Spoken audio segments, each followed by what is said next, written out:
오늘 읽은 말씀을 가지고 오직 의인은 믿음으로 말미암아 살리라 그랬습니다. 지난 시간에 우리가 하나님 왜 이랬습니까? 라는 제목으로 말씀드렸습니다. 그죠? 왜 이랬습니까? 라는 질문에 대한 하나님의 답이 오직 의인은 믿음으로 말미암아 살리라는 답입니다. 이 관계를 우리가 잘 마음속에 생각하면서 함께 이 말씀을 들으시면 참 좋겠다 싶습니다. 우리는 지금 코로나 시국으로 말미암아서 앞이 보이지 않는 답답한 세월을 보내고 있습니다.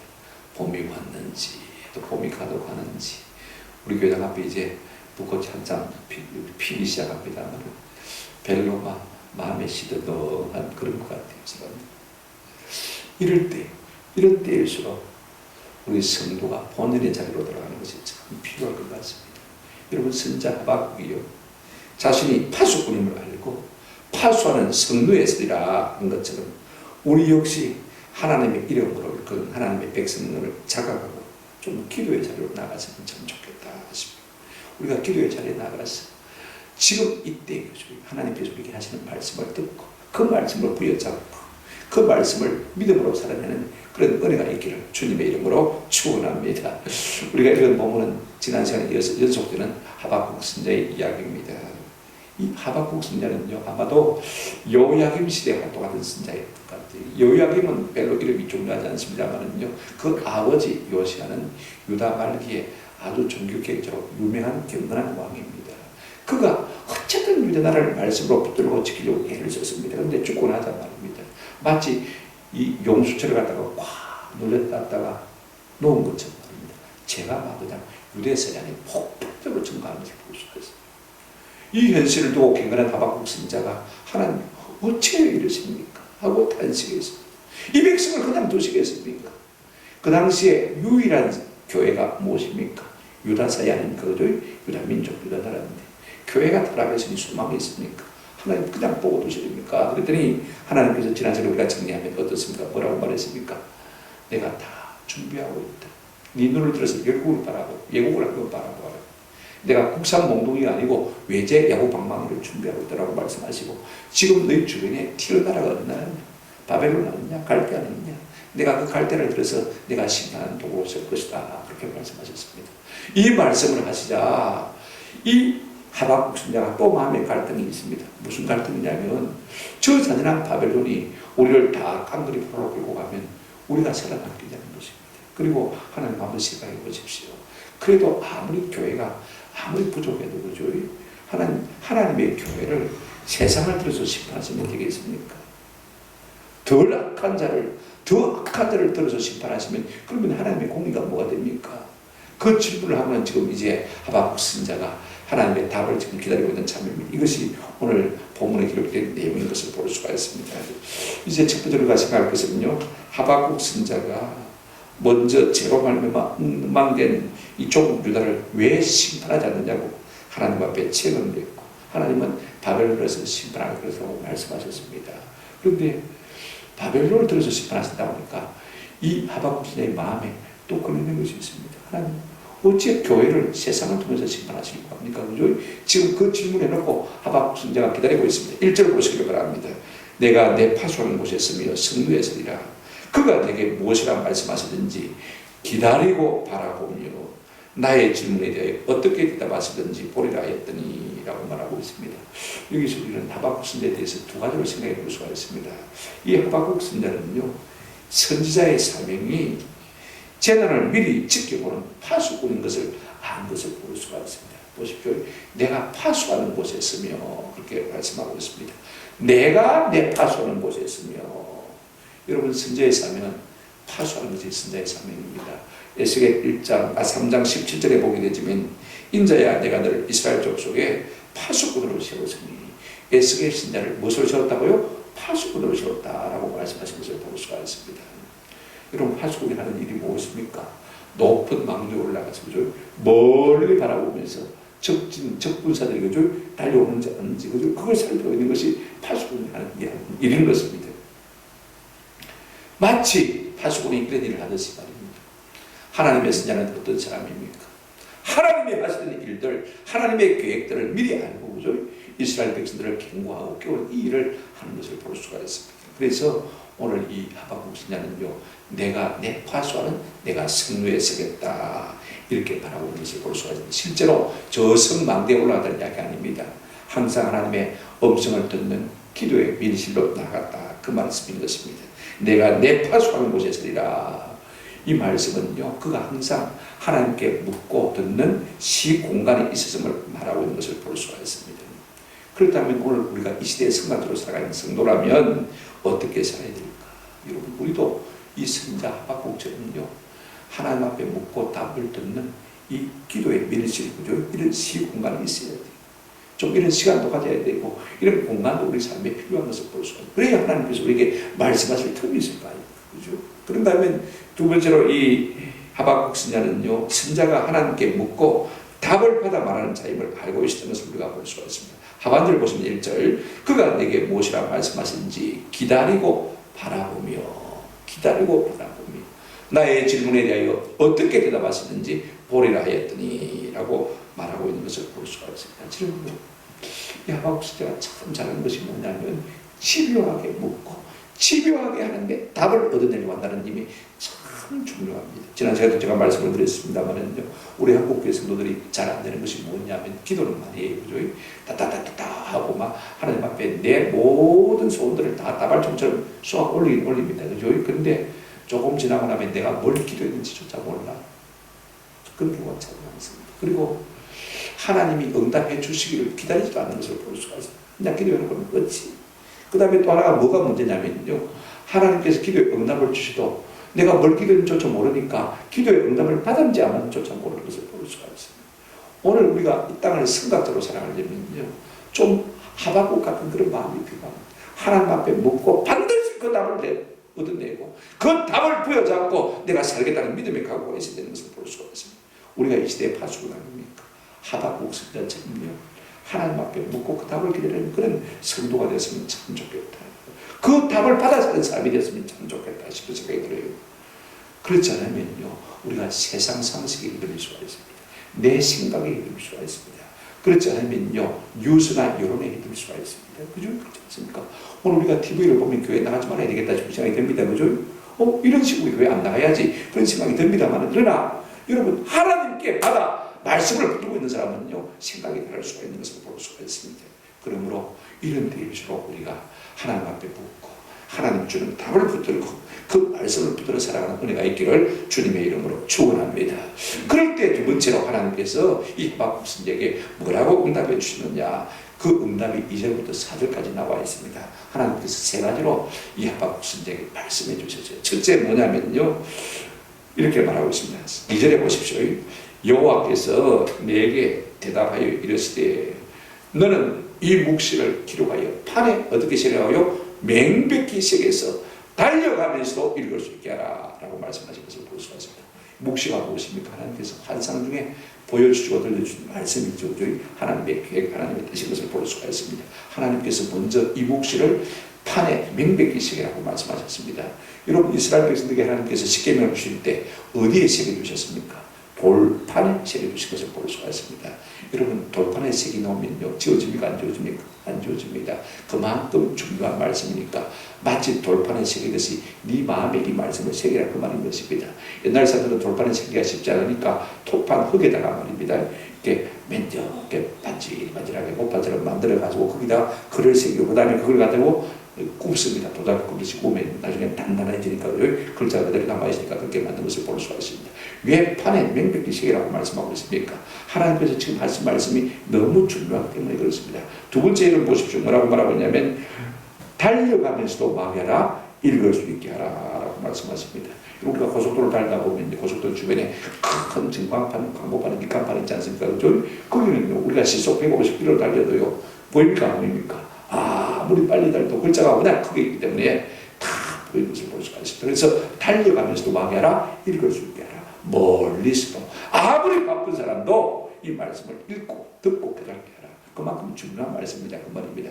그 중요한 말씀이 뭐냐? 이제 여러분 두 번째로 3절 말씀을 좀 보십시다. 묵시가 비록 더딜지라도 기다리라고 하신 것을 볼 수가 있습니다. 이 묵시는 정한 때가 있나니 그 종말이 속히 이르겠고 결코 거짓되지 아니하리라. 비록 더딜지라도 기다리라. 지체되지 않고 반드시 말이라 응하리라 라고 말씀하신 것을 볼 수가 있습니다. 여러분, 하나님이 정하신 모든 계획은요, 하나님의 때가 있습니다. 이게 중요합니다. 하나님의 때가 있다는 사실이 참 중요합니다. 근데 오늘 우리의 문제는 뭐냐면요, 하나님의 때를 자꾸 내 타이밍을 정해놓고, 그죠? 내 시간을 정해놓고 계획하고 자꾸 그걸 땡기려고 하는 것을 볼 수가 있어요. 이건 잘못된 것이죠. 이 말씀이 무슨 말이냐면요, 바벨론을 들어 내가 심판하지만은 바벨론이 망할 때가 온다는 것입니다.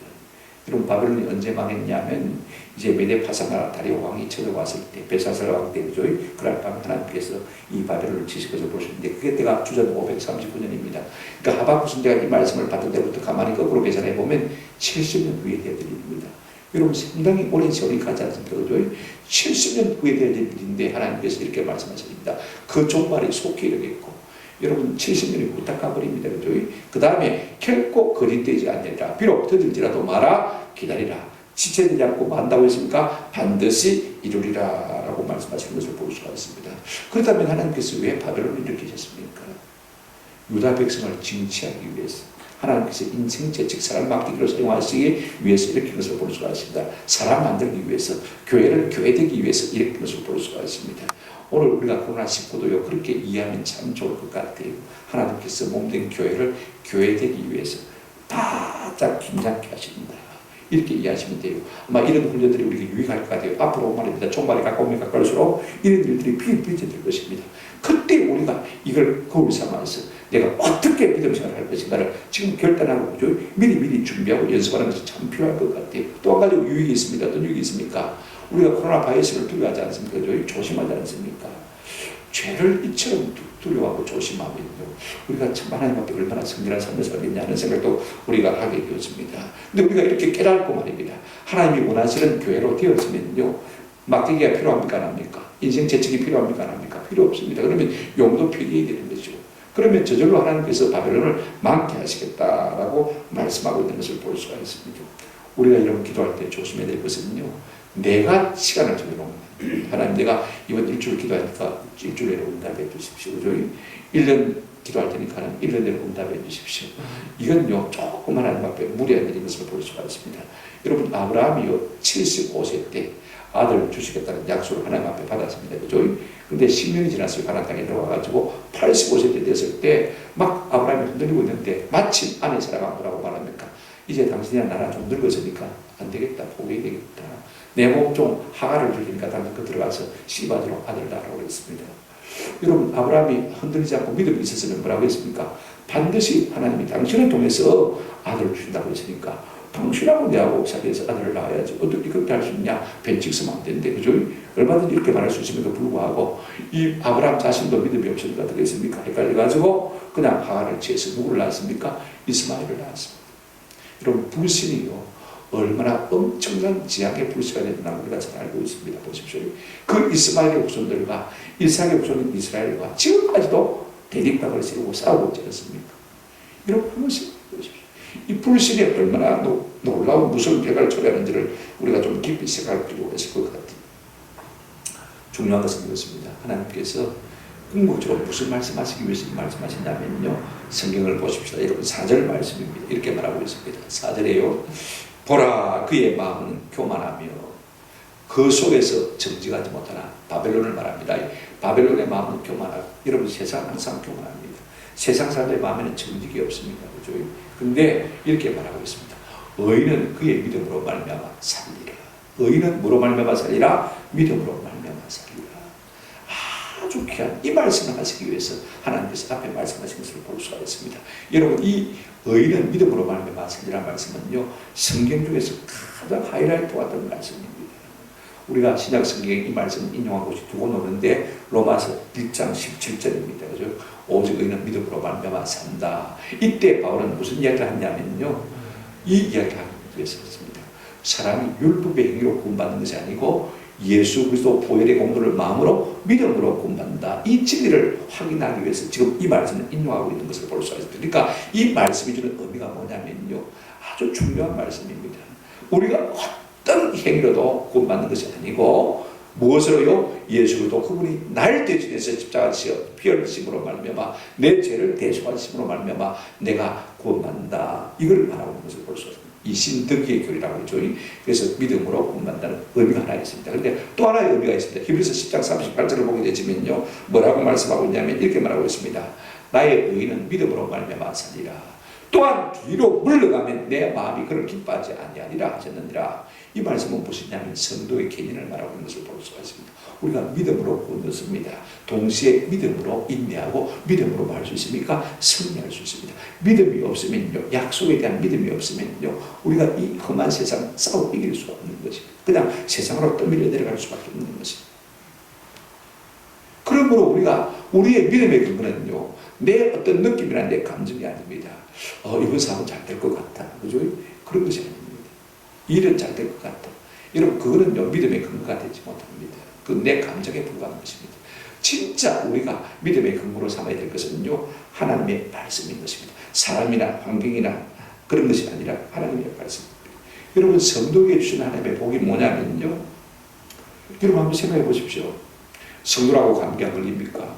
성도라고 코로나 바이러스에 안 걸립니까? 다 걸립니다. 걸릴 수가 있습니다. 그죠? 성도라고 암벽에 안 걸립니까? 다 걸립니다.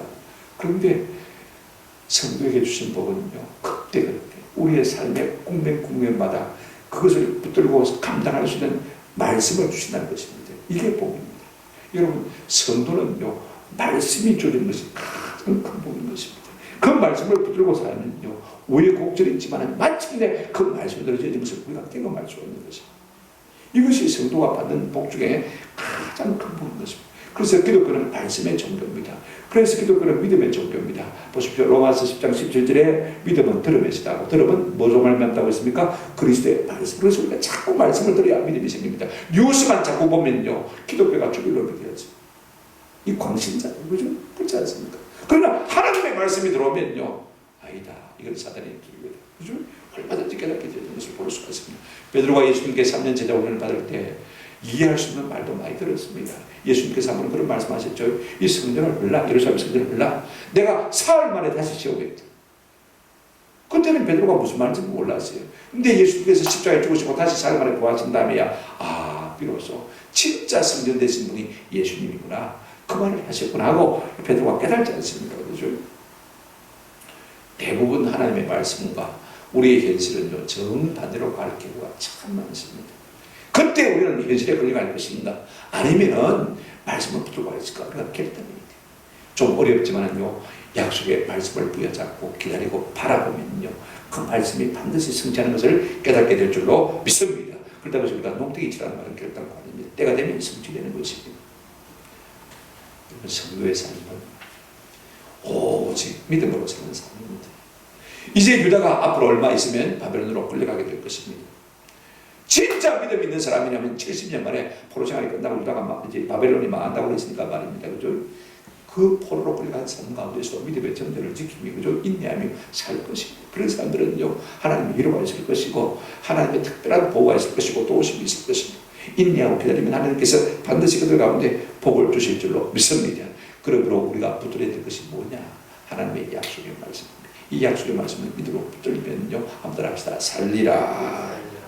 승리하는 것입니다. 그런데 우리가 내 혼자 이거는 참 감당하기 어려워요. 히브리서 10장 38절에 오직 의인은 믿음으로 살리라, 이 말씀 인용한 다음에 성경을 주고 있는 교훈이 뭐냐면요, 우리 혼자서는 힘들기 때문에 서로 사랑과 선행을 마고요, 격려하고, 모이기를 피하는 사람이 어떤 사람들이 있을 것 같지 않지 말고 모이기에 마라, 힘쓰라. 그래서 우리가 서로 위로하고 서로 격려하고, 그것을 우리의 믿음이 자라고 약속의 말씀을 붙들고 승리할 수 있게 되는 것입니다.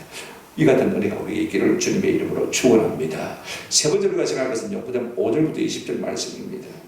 그러면 하나님께서 바벨론을 심판할 수가 있는데 구체적으로 그 내용이 뭐냐? 자, 그 내용이 5절부터 20절까지 아주 길게 나와 있는 것을 볼 수가 있습니다. 결국은 바벨론이 망할 것인데 어떻게 망하냐면 세 가지 죄로 말미암아 망할 것이다 라고 말씀하고 있는 것을 볼 수가 있습니다. 여러분 보십시오. 이 바벨론이요, 70년 만에 결국 망하게 되었는데, 여러분 나라가요, 그냥 망하는 것이 아닙니다. 죄가 차야 이걸 우리가 아셔야 됩니다. 창세기 15장 16절에 보게 되어지면 하나님께서 아브라함에게 이렇게 말씀하셨습니다. 내 자손은 사대만에 이 땅으로 돌아오리니 이는 아모리 족속의 제약이 아직 가득 차지 아니함이니라 하시더니 라고 말하고 있습니다. 하나님은 죄가 차지 함부로 심판하지 않습니다. 죄가 가득 찰 때 심판하실 것을 볼 수가 있습니다.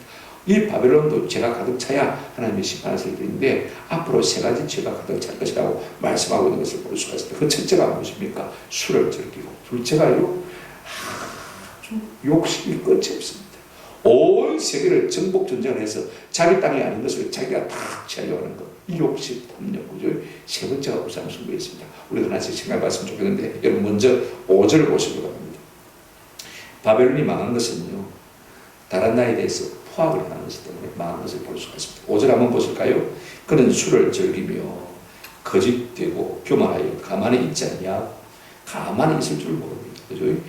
그래서 소울처럼 자기의 욕심을 펼피고 욕심이 끝이 없는 것이죠. 또 그는 사망 같아서 족한 줄을 모르고 자기에게로 여러 나라를 모으고 여러 백성을 모으나니 그렇게 말했습니다. 여러분 잠언 30장 19절 16절에 보면요 거머리가 되었습니다. 족한 줄을 모릅니다. 타고 자꾸 피만 빨아먹는 것을 볼 수가 있습니다. 족한 줄을 알지 못하다고 족가다 하지 아니하는 것이 선것이 있는데 곧 스로울과 아이 베지 못하는 태와 물로 채울 수 없는 땅과 족가다 하지 아니하는 불입니다. 그렇게 말씀하고 있는 것을 볼 수가 있습니다. 세상에요 욕심도 가득 찬 것들이 있다고 말했습니다. 지금 바벨론이 코코가 같습니다. 여러분 그 결과가요 이 5절의 결과가 어디 나오냐면 다니엘서 5장에 나오는 것을 볼 수가 있습니다. 5장 1절에 보면 이런 말씀이 나와요. 벨사살 왕이 그의 귀족 1000명을 위하여 큰 잔치를 베풀고 그 1000명 앞에서 뭐 하느냐? 술을 마시니라 그랬죠. 참 중요한 말씀입니다. 이 5절 말씀이 어떻게 성취되는가? 이 벨사살 왕은요 이 바벨론 내 마지막 왕입니다. 마지막 왕이 되는데 그때 망했죠. 자 보십시오. 귀족 몇 명을 모았습니까? 1000명을 모으고 뭡니까? 보십시오. 1000명 앞에서 뭡니까? 술을 마시고 있습니다. 그죠? 근데 술을 마실 때 계속 우리가 읽어보면 어떻게 마시냐면요. 그 선왕인 느부갓네살 왕이요. 예루살렘에서 떼사온 금은 예루살렘 성전에서 넣었습니다. 그죠? 금은으로 만든 잔을 가지고 술을 마십니다. 그런데 하나님의 성물을 함부로 사용한다고 그렇지만은요. 그 금잔, 은잔을 가지고 술을 마시면서 자기들의 벨신을 갖다가 찬양하고 느보신을 찬양하고 자기들의 우상을 찬양하는 것을 볼 수가 있습니다. 여러분 하나님은요 결코 자기 영광을 손해보는 분이 아닙니다. 그날 밤에 여러분 놀라운 일이 벌어졌습니다. 잔치의 영이 아주 무르익어갔을 때 말입니다. 이 벽에 회백을 했는데 그게 사람의 손이 하나 다 나타나니 사람의 손만 나타나가지고요 글을 쓰고 있어요. 매니에 떼개를 뽑아놓으시 술을 먹다가요 술 맛이 싹 사라졌습니다. 다리가 사시나무도 썰립니다. 그죠? 두렵지 않습니까? 손에 하나 공중에 떠가지고 글을 쓰랬단 말입니다. 여러분 안 놀라겠습니까? 한번 생각해 보십시오. 아무도 풀 자가 없습니다. 그래서 다니엘이 들어와서 다니엘이 부르습니다. 매네 내가 세어보니 모자랍니다. 대개를 내가 세어보니 모자랍니다.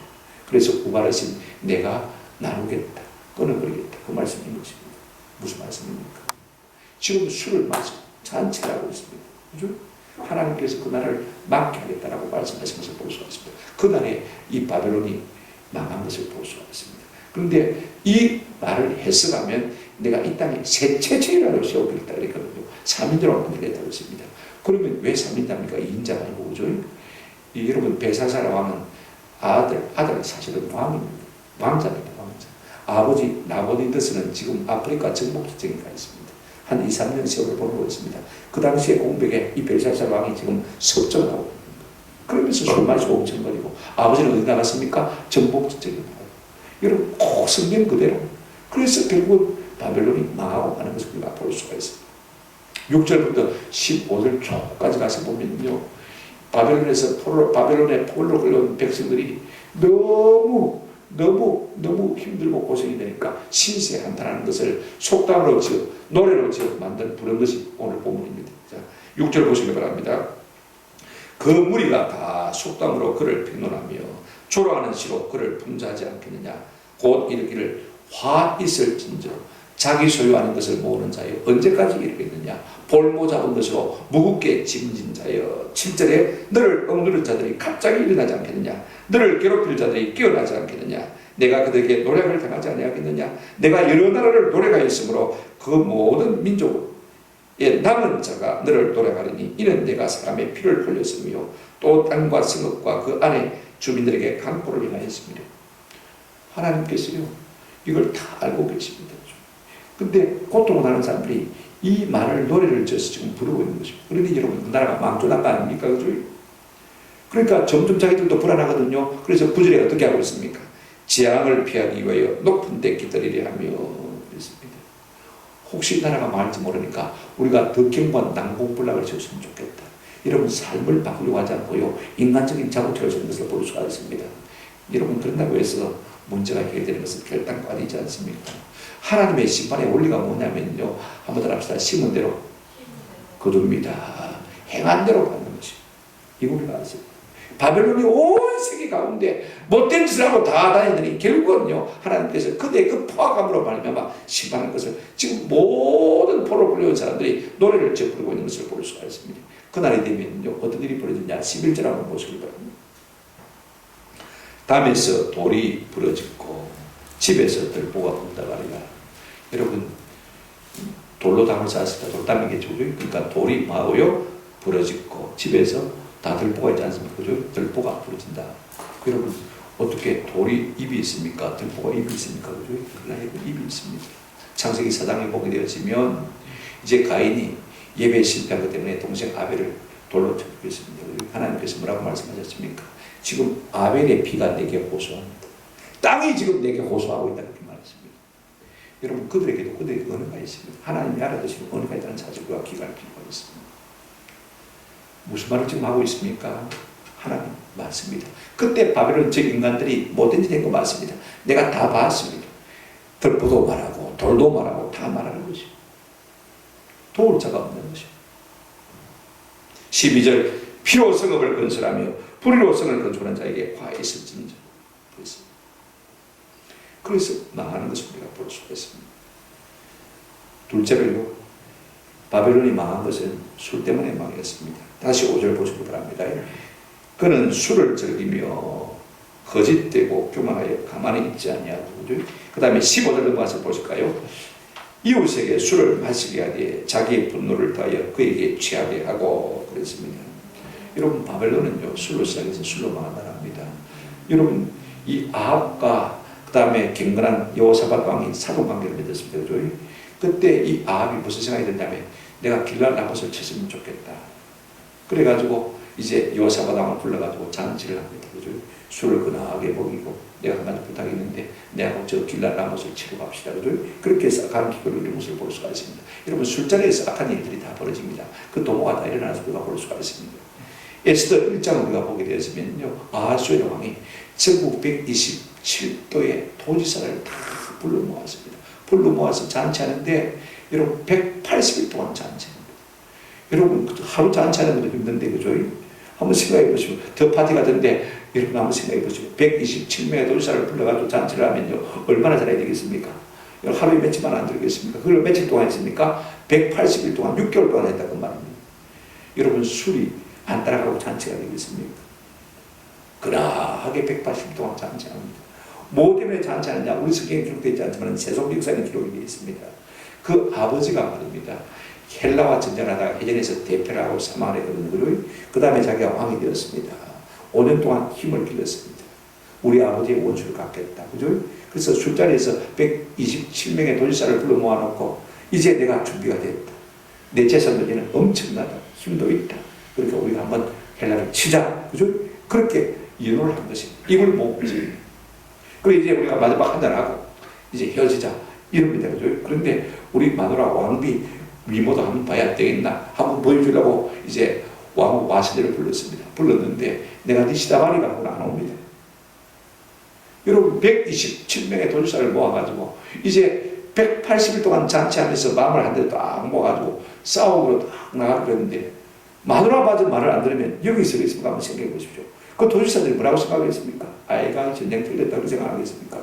그러니까 이게 참 말이 안 되거든요. 할 수 없이 어떻게 합니까? 울미 계자 먹기로 자기 왕하고 와서들이 갔다가 피하는 것을 볼 수가 있습니다. 이런 배경이 다 있다는 말씀인 것입니다.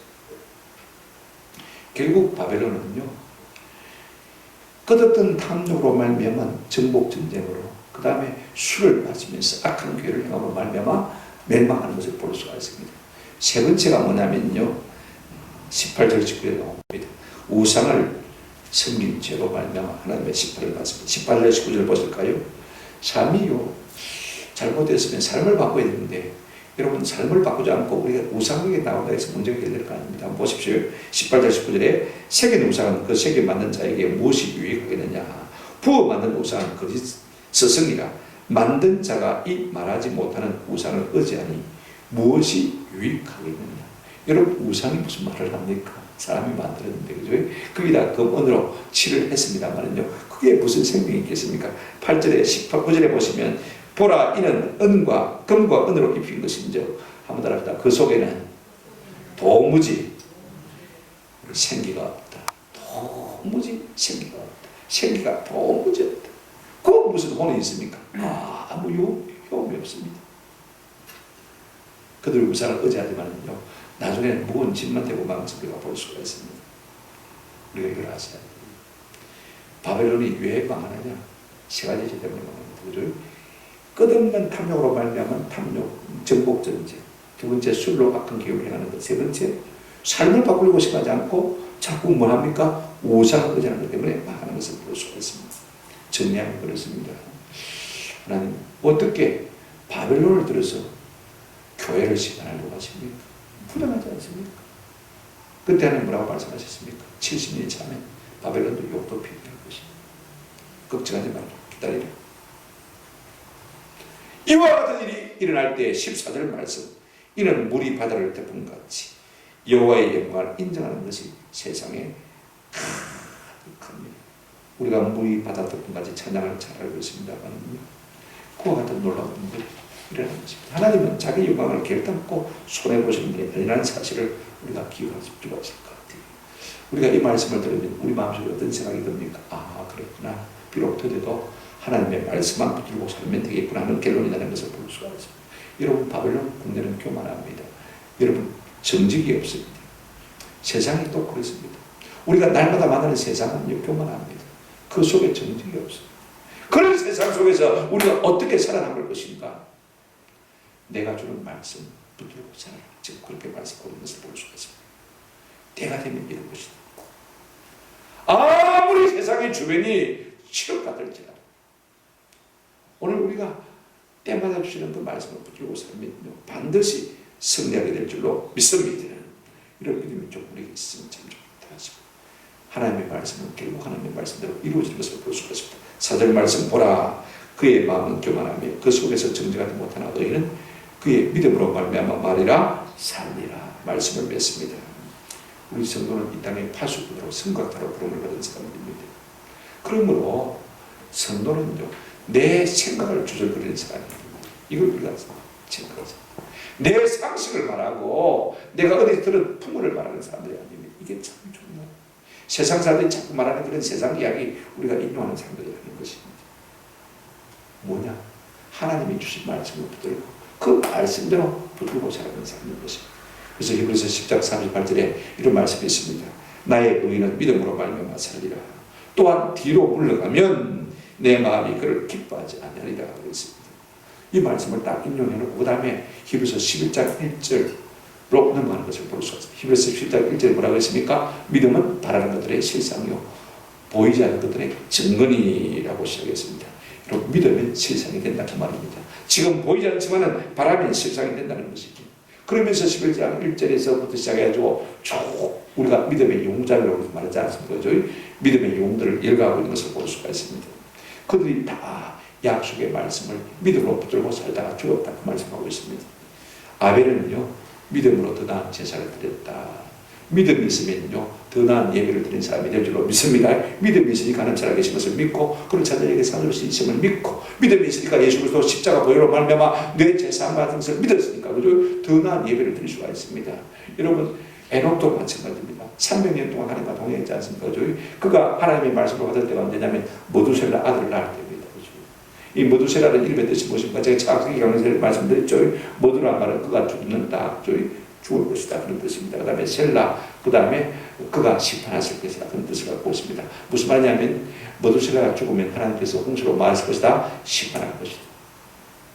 자기 아들이 죽을 때 하나님의 홍수에 뭐가 있다? 심판이 있다. 이 약속을 받았단 말입니다.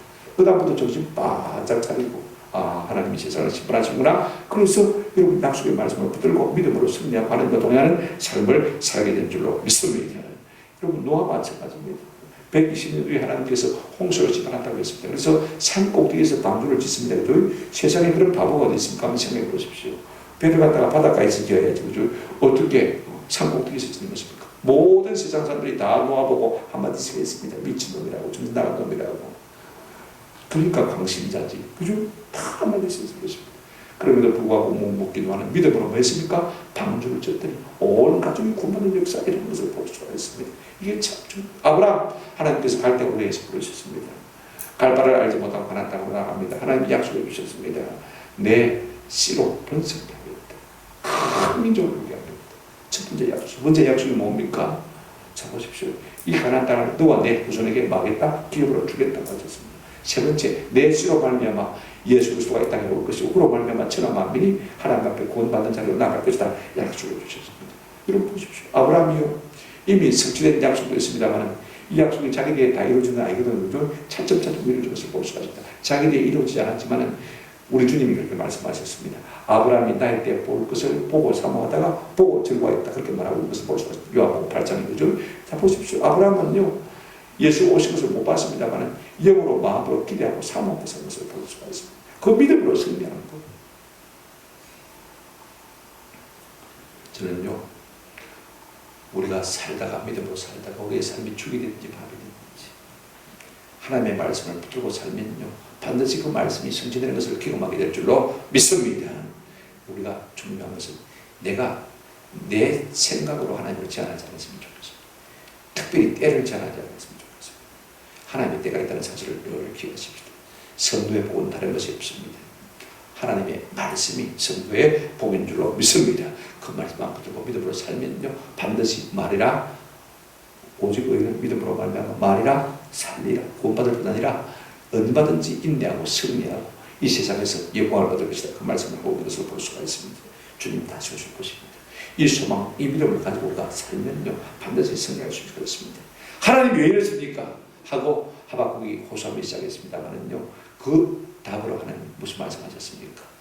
오직 나의 의인은 무엇으로 말미암아 살리라? 믿음으로 살리라. 이런 뉴스 때문에 사는 거 아닙니다. 상식 때문에 사는 거 아닙니다. 세상 사람이 여론에 휘둘려서 사는 거 아닙니다. 오직 의인은 뭐로 삽니까? 하나님의 약속에 대한 믿음으로 사는 줄로 믿습니다. 이 믿음 가지고 승리하시는 저와 여러분 되시기를 주님의 이름으로 축원합니다. 아멘.